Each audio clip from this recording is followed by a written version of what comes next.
I am Jenna Bosonko, and this is QTV News coming to you live from our studios along Kairaba Avenue. Thanks for joining us. Here are the main news headlines.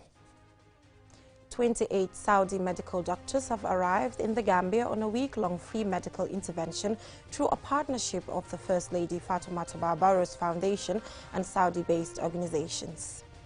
The National Youth Council and partners are currently on a 3-day national peace campaign and dialogue on democratic reforms for young politicians from political parties. The African Network Against Extrajudicial Killings and Enforced Disappearances launched the Memory House in Kanifing over the weekend. It honors the memory of victims of Yaya Jammeh's rule. We visited Alkali Kunda to get the thoughts of those involved in the farming sector on how they have fared in this rainy season. In international news, there's been a coup d'etat in Sudan as the civilian-military coalition collapses. Those were the main headlines, and now the news in detail. Do stay with us.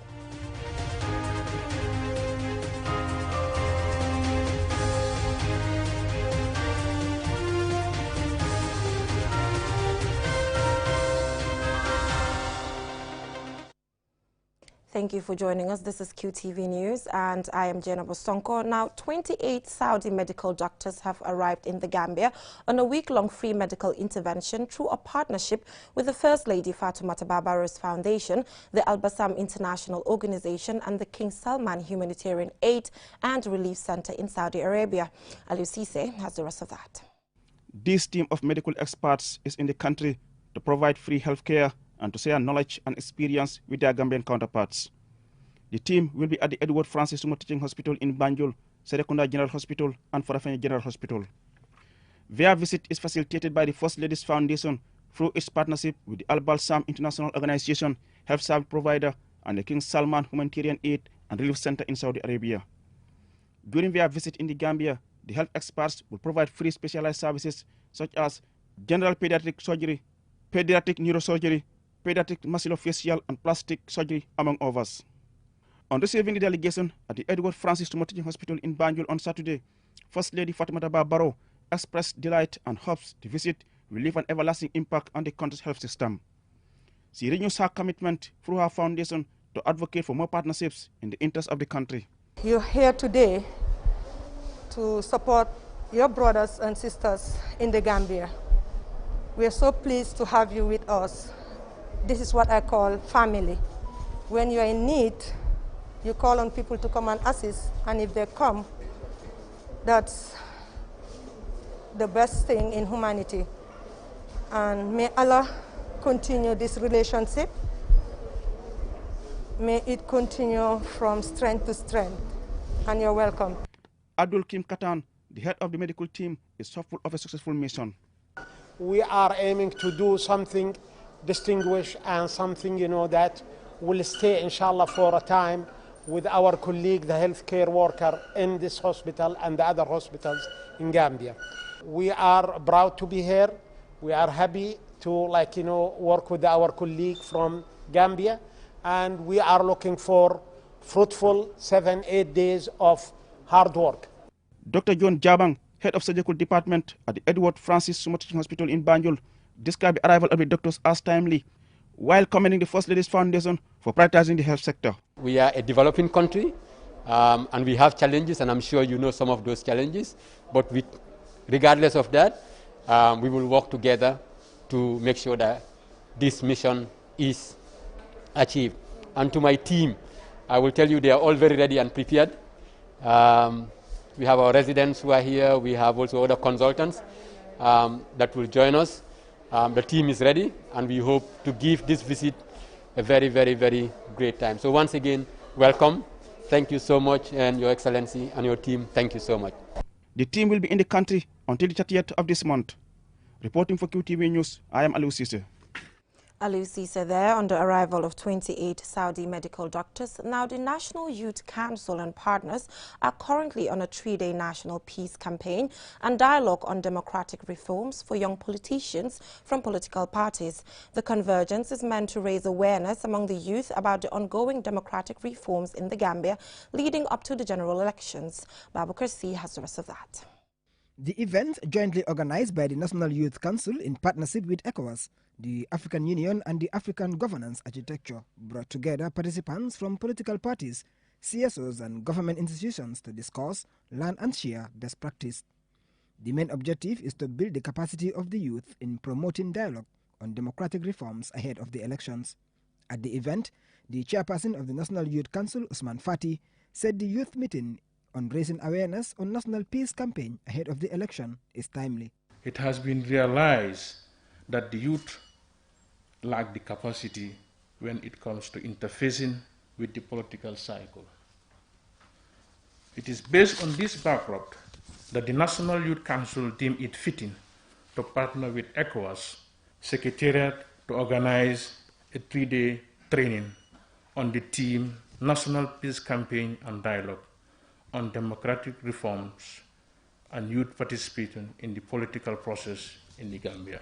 We are without the conviction that this training will arm you to confront any current realities.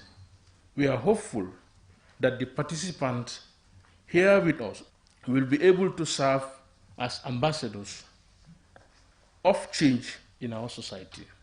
Her Excellency Mrs. Vabe Gaflo, the ECOWAS representative in the Gambia, said the youth should be aware of their roles and responsibilities in a democratic process and called the initiative a welcoming one. As a follow-up activity has come at the appropriate time, hence there is the dire need for the youth to be aware of their roles and responsibilities regarding democratic and reform processes as the country prepares to conduct the presidential and legislative elections in 2021 and 2022 respectively. I think this initiative is a laudable one, as it is in consonance with the priorities of the country's National Development Plan, the AU Agenda 2063, and ECOWAS's own Vision 2050.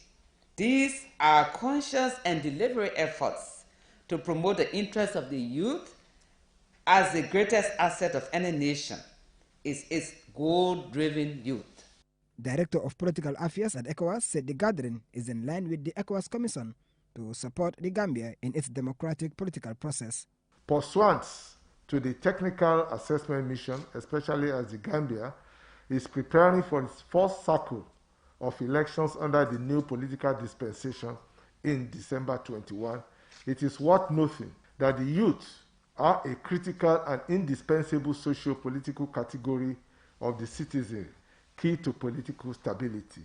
In this regard, ECOWAS aligns with the need to build regional, continental, and international partnerships to support the various innovative ideas already enshrined in the Gambia National Development Plan, in close collaboration with AGA, ACHRP, in spirit of collaboration instituted under the African Governance Architecture. The organizers are hopeful of a fruitful and engaging campaign ahead of the elections, where youth will take the lead in advocating for a peaceful process during and after the elections. Babu Karsi, QTV News. Memorialization is often neglected in the consolidation of transitional justice, which is why the African Network Against Extrajudicial Killings and Enforced Disappearances launched the Memory House in Kanifing over the weekend. This is my report. The project, The Duty to Remember, is a memorialization and exhibition project to commemorate the victims of enforced disappearances and extrajudicial killings during the regime of former President Yahya Jammeh. The Duty to Remember is housed at the Memory House in Kanifing, where victims' portraits and a series of small cases are called Gone But Not Forgotten boxes are on display. The boxes contain personal belongings like clothes, belts, ID cards of individuals who were victims of enforced disappearances and extrajudicial killings. At the launch of the Memory House, Sirandao of Aniket started her statement by remembering various victims of the former regime. 2000, Emil Prela, Lamin Ebojang, Modou Lamin Chun, Omar Barrow. 2005, Richmond Boade, Lamin Tunkara, Peter Mensah. 2006, Jede Haidara, Ibulo, Haruna Jame Kanyiba Kanyi. 2009, Sankong Balajo. 2011, Mariama Kamara. 2012, Malang Sonko Mustafa Koli.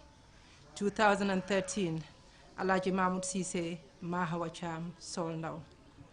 2014, Babukar Bojang Njaga Jain Lamin Sane. 2016, Solo Sanding. 2017, Siaka Fatajo. The pictures at the Memory House were captured by Jason Florio and Muhammadu Mutar Brite, commonly called BITS. BITS believes dignity is a fundamental human right and strives to convey this through his photography. For Jason Florio, this is his most important work since he started his career in photography. My job is to record the stories and I can go home and cry afterwards, but as far as being, with the people and recording the story, that was the most important thing. So I felt that superseded anything that I should feel upon myself. This is Aziz Barrow, the son of Lieutenant Basiru Barrow, killed during the 11th November 1994 attempted coup. Aziz was 11 months old when his dad was killed and got to know about his father's death while reading a newspaper when he was grown up. He took us through what the Memory House means to him and other relatives of victims. In the event that our kids grow up, they can come and then these stories will be here for them to be able to reflect and know the things that occurred, what their parents went through. And then hopefully it will teach them not to go back to the 22 years of Jammeh, so that the kids, they won't learn from all the abuses that occurred and the violence. The project also aims to reveal how the promotion of memory is consolidated by the power of storytelling. ANICAT is a network led by African women human rights activists, guided by the belief that every human being in Africa has the right to life, liberty, and security. The Memory House is open to the public for visits and entrance is free. Reporting for QTV News, I am Jenna Bosonko. From that story on the launching of the Memory House, we will now go for a short commercial break. And when we come back, we have some more stories for you. Do stay tuned.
Gambia OIC Secretariat in the Ministry of Works and the National Roads Authority wolle koy be berelala kala membe kala tariko ti nyimbanko kan pour ka datirke 50 km urban road project ola wala mu ibe silolu menu di dala ko mbokono anu o dalolla e ko nyimbere labe kala burfut sata wala kono ila football filoto abe kala arabalu ngo october karotini muwang ani woro wala be datla talantandin kilin somandal andu nyindabe kafuring do ko lela e nyanta menkela pour OIC me yalon ko nyanta jiala jang 2022 bengo memba nyaton ka yala wala na banko le president bati his excellency Adama Barrow anala man sakunda be anda nata ke moti menson ta pour ka nyimbe nyaton kaya kadati ke do ko wala membe kala na tundo ka me yalon ko membita fo silamu wang ibe wala do kulali nyin silamu wang bebe do kula OIC la nyin 50 km road project ko koto me yalon ko na pareta abe lampolu sota la kartanta wala jibor silol betal laje ani mon be kan la tamala damen nyin silol be do ko te pareta ibe na traffic la de to talala ibe fironi sandiro yiru wande la na banko kan andi be banko fango mulungo nyandi la bakele. Sign Language Interpretation Service is proudly supported by the UNDP Accelerator Lab.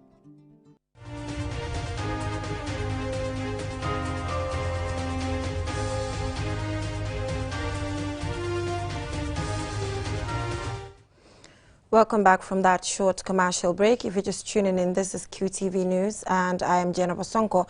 Now, the General Manager of BCO's Gambia chapter, Jibe Bajob, has called on Gambian beekeepers to adapt good practices that promote environment-friendly beekeeping for sustainable livelihoods. She was speaking on Wednesday at the launch of the National Fish Water, Waste Liquid Fertilizer and Beekeeping Business Enterprise Project. And Sumana Isonyasi has the rest of that.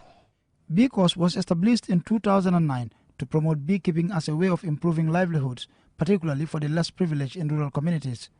In its drive to enhance livelihoods and promote community resilience, BCOS, with support from GCCA+, is implementing a capacity-building program for women and youths in 3 regions, namely West Coast Region, Lower River Region, and North Bank Region. Jibe Bajob, General Manager of BCOS, stressed the importance of building the capacity of beekeepers, especially on modern environmentally friendly practices aimed at integrating beekeeping in vegetable production. These youths are also trained on how to establish their own enterprise in selling the fertilizer to garden growers and bee products at an affordable price. Will help them to earn a living. BCOS is a charitable organization that promotes beekeeping practices and has great experience in building capacities of farmers for the past 12 years. Sirif Jallo, Secretary General, BCOS Board of Directors, says strengthening sustainable livelihood initiatives like the Fish Water Liquid Fertilizer Project is crucial for the protection of bees and promotion of the economic value of wildlife species. That BCOS is here to serve, and BCOS is ready for any kind of intervention in this area. Our doors are open and we are ready and willing, and like I said, and more than capable of delivering whatever project is given to us. On behalf of the GCCA+ management, Fafanding Kinte advocates for the consolidation of gains registered by the project and calls on stakeholders to support communities on building climate resilience. It builds the capacities of coastal communities to fight against climate change through sensitization and education of the most active part of our society, that is the youths, male and female. Congratulating you for the implementation of this action. Some of your actions in the area of community sensitization and then the establishment of training facilities for fish waste entrepreneurship and the purchasing of tri-motorcycles. Several other speakers also expressed similar views. At the end of the ceremony, participants were issued certificates in recognition of their participation in the training, and guests were taken on a tour of the BCOS facility in Abuko. Among the targets of this one-year project being funded by the GCCA+ and partners to the tune of $6 million is to improve horticultural production for women gardeners, create jobs for women and youths, and provide easy access to organic fertilizer for vegetable growers. Ansmane Sonyasi for QTV News. Still on agriculture, this year's rainy season has been encouraging for farmers. As the season draws to a close, everyone is waiting for the rain to stop so harvesting can start. We visited Alkalikunda to get the thoughts of those involved in the sector. Here's Dawn Williams' report. The North Bank region was the hardest hit area during the storm disaster in the early part of the rainy season. However, some families are trying to recover and cope by working on their farms and make use of the abundant rain. At Alkalikunda in the North Bank region, we were welcomed by village authorities. Yaya Kutosane, a village elder, explains about the village storage facility, which is old and no longer used. This storage has been here before I was born, and it is still the only storage facility we have. It is in such a poor state that we don't use it anymore. The Alkalo Landing Marong also addressed the issue of fertilizers. We do not have access to fertilizer on time, and when we harvest our farm produce, we do not have any market within our locality where we can sell and earn a living. At the village communal garden, the head of the women working there, Karamo Marong, explains the difficulty of working on the garden, which is about 100 hectares, and how they are sometimes troubled by wild animals. We do not have a tractor, and the power tiller that was given to us had a breakdown. The lack of farming implements is really affecting our work. We asked the VDC Secretary General Suleiman Ba to tell us about their expectations. But we didn't have access to fertilizer this year. Looking at also the area of the maize, This area and that area all were grown the same day, but they have fertilizer, and this area didn't have fertilizer. If you just look at them, you will see that it's different. Mr. Ba also spoke about some of the problems they have after harvesting. If you harvest your groundnut here, to take it to a market is a problem. The village is using a store which is about 80 to 90 years old. All the farmers of the village at this stage cannot put their groundnuts or maize or kush there. Still in Alkalikunda, we came across a family garden, and the head of the garden, Mamadou Lamin Marong, spoke to us about his hopes. We, the Marong's family, we decided to make the garden, to put a lot of things here, to make sure that, what we want, we can get it through walking. He further expresses their satisfaction about the amount of rainfall this season, but fears what will happen after the rains. Whenever the rainy season is on, we have water. All the plants, the trees are enjoying. But after the rainy season, I'm scaring now. I'm having a borehole. This borehole sometimes it gives me a problem. Next to speak was the brother Bakem Marong, who told us, since we are very blessed with a very fertile land, the resources are available. As a young person, I would like to work on the farm and earn a decent living. Despite optimism about reaping a bumper harvest across the country, many are appealing to government for more machinery and fertilizers. For QTV News, I am Don Williams reporting from North Bank region. From that story by Don Williams from the North Bank region, we will now take a look at stories beyond our borders.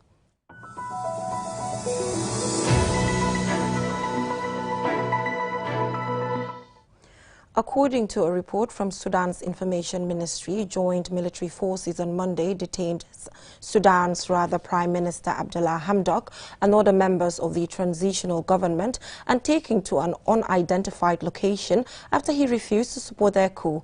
More in this report by Omar Pijalo, narrated by Ansumane Sunyasi. Sudan has been undergoing a precarious transition marred by political divisions and power struggles since the April 2019 ouster of former leader Omar al-Bashir.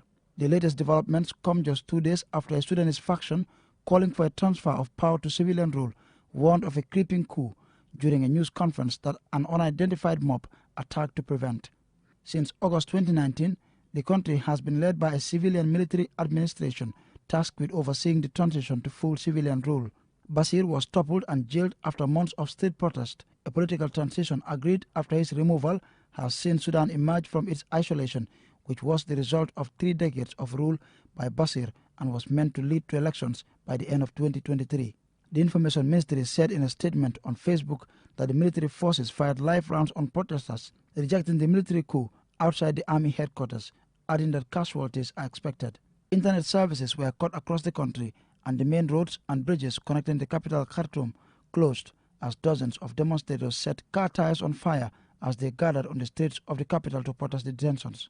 The Sudanese Professionals Association, a group leading demands for a transition to democracy, also said there were internet and phone signal outages across the country. A military takeover is a major setback for Sudan, which has grappled with a transition to democracy since longtime autocrat Omar al-Bashir was toppled by mass protest. Monday's arrest come after weeks of rising tensions between Sudan's civilian and military leaders. A failed coup attempt in September fractured the country along old lines. In recent days, both camps have taken to the street in demonstrations. According to France 24 and BBC correspondent in Khartoum, hundreds of pro-military demonstrators have been seen taking to the streets, armed with sticks, and the military are controlling the main bridges linking the city to neighboring cities. They have also taken control of the national television and radio stations and are expected to issue a statement very soon. Those opposed to the coup have also taken to the streets saying their revolution will not be stolen. As we were about to broadcast this, it emerged that 2 protesters had been killed. Answane Sonyasi for QTV News. Before we end this news bulletin, let's take a look at our main headlines. 28 Saudi medical doctors have arrived in the Gambia on a week-long free medical intervention through a partnership of the First Lady Fatoumata Barrows Foundation and Saudi-based organizations. The National Youth Council and partners are currently on a 3-day national peace campaign and dialogue on democratic reforms for young politicians from political parties. The African Network Against Extrajudicial Killings and Enforced Disappearances launched the Memory House in Kanifing over the weekend. It honors the memory of victims of Yaya Jammeh's rule. We visited Alkali Kunda to get the thoughts of those involved in the farming sector on how they fared in this rainy season. In international news, there has been a coup d'etat in Sudan following the collapse of the civilian-military coalition. That is all we have for you in this edition of QTV News. Join us at 10 for another bulletin. Thanks for watching.